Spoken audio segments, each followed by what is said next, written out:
किताब उर्दू भारती सबक नंबर 6 सफ़र सांची का। चलिए बच्चों, आइए मैं आज आपको एक्सप्लेन करती हूँ सफ़र सांची का। सांची का नाम तो आपने सुना ही होगा, है ना।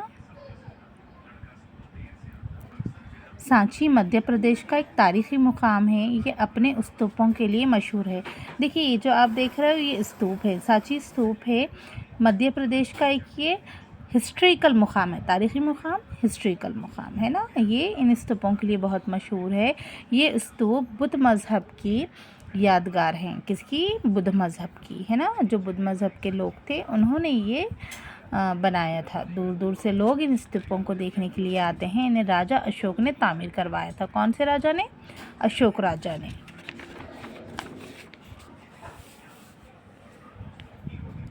इन स्तूपों में भगवान बुद्ध, इनके साथियों की बची हुई हड्डियां और राख बाक़ियात महफूज करके रखे गए हैं। ये जो स्तूप हैं इसके अंदर इनके जो भगवान हैं और जो साथी हैं, जैसे इन लोगों में जलाया जाता है, तो इन लोगों ने इसमें वो राख को सेव करके रखा है। महफूज करना, सेव करके रखना। ये बुद्ध मज़हब के मानने वालों के मुक़द्दस तीर्थ स्थान है ना। बुद्ध लोगों को जो मानते हैं, बुद्ध मज़हब के जो लोग हैं, उनके लिए एक ये मुक़द्दस जगह है, तीर्थ स्थान कहलाता है। भोपाल से सांची का फ़ासला 48 किलोमीटर है। ये रेलवे लाइन पर वाक़ है ना। भोपाल से सांची का फ़ासला कितना है? कितने किलोमीटर दूर है? 48 किलोमीटर। ये रेलवे लाइन पर वाक़ है ना, जहाँ से रेल जाती है। तो सांची बस के ज़रिए भी पहुंचा जा सकता है। मुझे सांची स्तूप देखने का बहुत शौक़ था। मेरा शौक़ तब पूरा हुआ जब हमारे स्कूल की तरफ से हमें सांची की सैर को ले जाया गया। कई स्कूलों में देखिए, घूमने फिरने के लिए जब निकला जाता है तो कहीं ना कहीं टूर सांची का लगाया ही जाता है। हम बस से सांची पहुँचे। सांची के बस स्टैंड से स्तूपों तक जाने के लिए कुछ दूर तक सीधी सड़क है। इसके बाद पहाड़ काट कर सीढ़ियाँ बनाई गई हैं। इन पर चढ़कर हम पहले बुद्ध मंदिर पहुँचे और मंदिर के दरवाजे के सामने एक चबूतरे पर महात्मा बुद्ध की संगमरमर की मूर्ति नस्ब है, यानी कि बनी हुई है। ये मंदिर कदीम तर्ज तामीर का नमूना है। यहाँ हमें कई बुद्ध भिक्षु भी मिले। थोड़ी दूर चलने के बाद हम कदीम स्तूप तक पहुँचे। उस्ताद ने हमें बताया कि ये बड़ा स्तूप है, तकरीबन 2300 साल पहले तामीर किया गया था। 2300 साल बहुत होते हैं गाइस। बुनियाद के पास इसका घेरा 121 फीट था।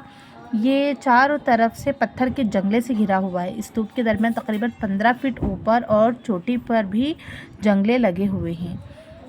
चोटी पर पहुंचने के लिए दो तरफ सीढ़ियां बनी हुई हैं। स्तूप के चारों सिमतों में 4 शान दरवाजे हैं।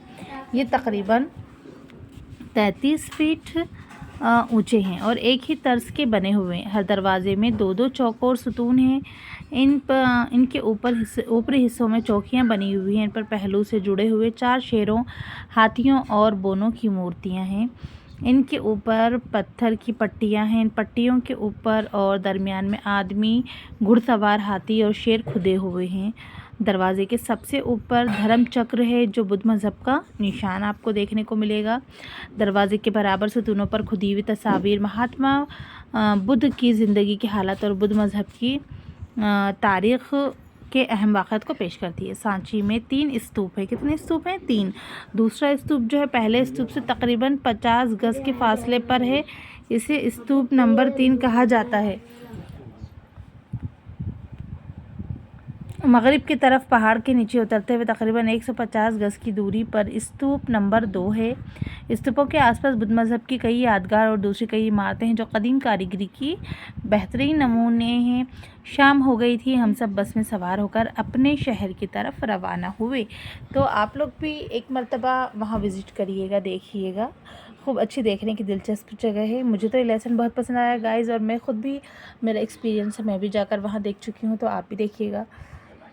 ठीक है, मेरे चैनल को अगर लेसन समझ में आया हो आपको तो सब्सक्राइब कीजिएगा, लाइक्स कीजिएगा और कमेंट्स में बताइएगा नेक्स्ट आपको कौन सा लेसन समझना है, आप कौन सी क्लास से हो और क्या मैं एक्सप्लेन करूं जो आपको समझ में आए। ठीक है, चलिए।